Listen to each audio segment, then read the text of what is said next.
નમસ્કાર મિત્રો આજની વિડીયોમાં વાત કરીશું દેશ અને દુનિયાના સુપરફાસ્ટ સમાચારની।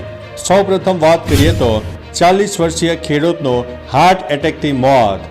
રાજકોટના જસદણમાં ભાડલા વેરાવળ ગામમાં 40 વર્ષીય ખેડૂતનું હાર્ટ એટેકથી મોત થયું છે।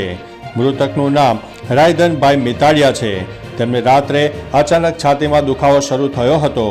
તેમનો પરિવાર રાયધનભાઈને હોસ્પિટલ લઈ ગયા હતા। સારવાર દરમિયાન તેમનું નિધન થયું હતું। બીજી તરફ અરવલ્લીના મોડાસાના સાકરિયાના 43 વર્ષીય ખેડૂતનું હાર્ટ એટેકથી મોત થયું છે। તેઓને યાર્ડમાં મગફળી વેચવા દરમિયાન હાર્ટ એટેક આવ્યો હતો। અન્ય મહત્વના સમાચારની વાત કરીએ તો અયોધ્યાની નોન સ્ટોપ ફ્લાઇટ શરૂ થશે। આગામી 22 જાન્યુઆરીએ અયોધ્યા સ્થિત રામ મંદિરની પ્રાણ પ્રતિષ્ઠાનું આયોજન છે। ત્યારે આ ભવ્ય સમારંભને નિહાળવા લોકો દેશ અને વિદેશથી અયોધ્યા આવશે। રામ ભક્તો માટે સારા સમાચાર મળ્યા છે। હવે અમદાવાદથી અયોધ્યા જવા માટે આગામી 11 જાન્યુઆરીથી નોન સ્ટોપ ફ્લાઇટની સેવા શરૂ કરવામાં આવશે। ઇન્ડિગો એરલાઇન્સ દ્વારા આ સેવા શરૂ કરવામાં આવશે। હાલ આ સુવિધા ઉપલબ્ધ થતાં રામ ભક્તોમાં ઉત્સાહ પણ જોવા મળી રહ્યો છે। અન્ય મહત્વના સમાચારની વાત કરીએ તો ઉચ્ચ શિક્ષણ વિભાગે નિર્ણય પરત ખેંચ્યો છે। યુપી ઉચ્ચ શિક્ષણ વિભાગે મોટો નિર્ણય પરત ખેંચ્યો છે। હવે રાત્રે 8 વાગ્યા બાદ પણ કોચિંગ સેન્ટર પર છોકરીઓ ભણી શકશે। 30 ઓગસ્ટે યુપી સરકારે 8 વાગ્યા બાદ છોકરીઓને ભણવા પર પ્રતિબંધ મૂક્યો હતો।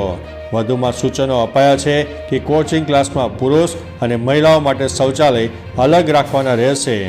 સેફ સિટી પ્રોજેક્ટ હેઠળ બહાર નીકળવાના દરવાજા, વર્ગખંડો, વરંડા અને હોસ્ટેલમાં સીસીટીવી રાખવા ફરજિયાત રહેશે। અન્ય મહત્વના સમાચારની વાત કરીએ તો અંબાજીનો થશે વધુ વિકાસ, વધશે સુવિધા। સીએમ ભૂપેન્દ્રભાઈ પટેલે અંબાજીના વિકાસ કાર્યોને લઈને મહત્વનો નિર્ણય લીધો છે। અંબાજીનો વિકાસ તેમજ યાત્રાધામ અને પ્રવાસન નિયમન સત્તામંડળ હેઠળ આવતા 8 ગામોમાં પાણી પુરવઠા, ભૂગર્ભ ગટર તેમજ સોલિડ વેસ્ટ કામો માટે 97.32 કરોડ રૂપિયાની ફાળવણીને સૈદ્ધાંતિક મંજૂરી આપી છે। આ નિર્ણયને પગલે શક્તિપીઠ અંબાજી તથા આસપાસના વિસ્તારોમાં યાત્રિકોની સુવિધા, સુખાકારી તેમજ સ્વચ્છતામાં નોંધપાત્ર વધારો થશે।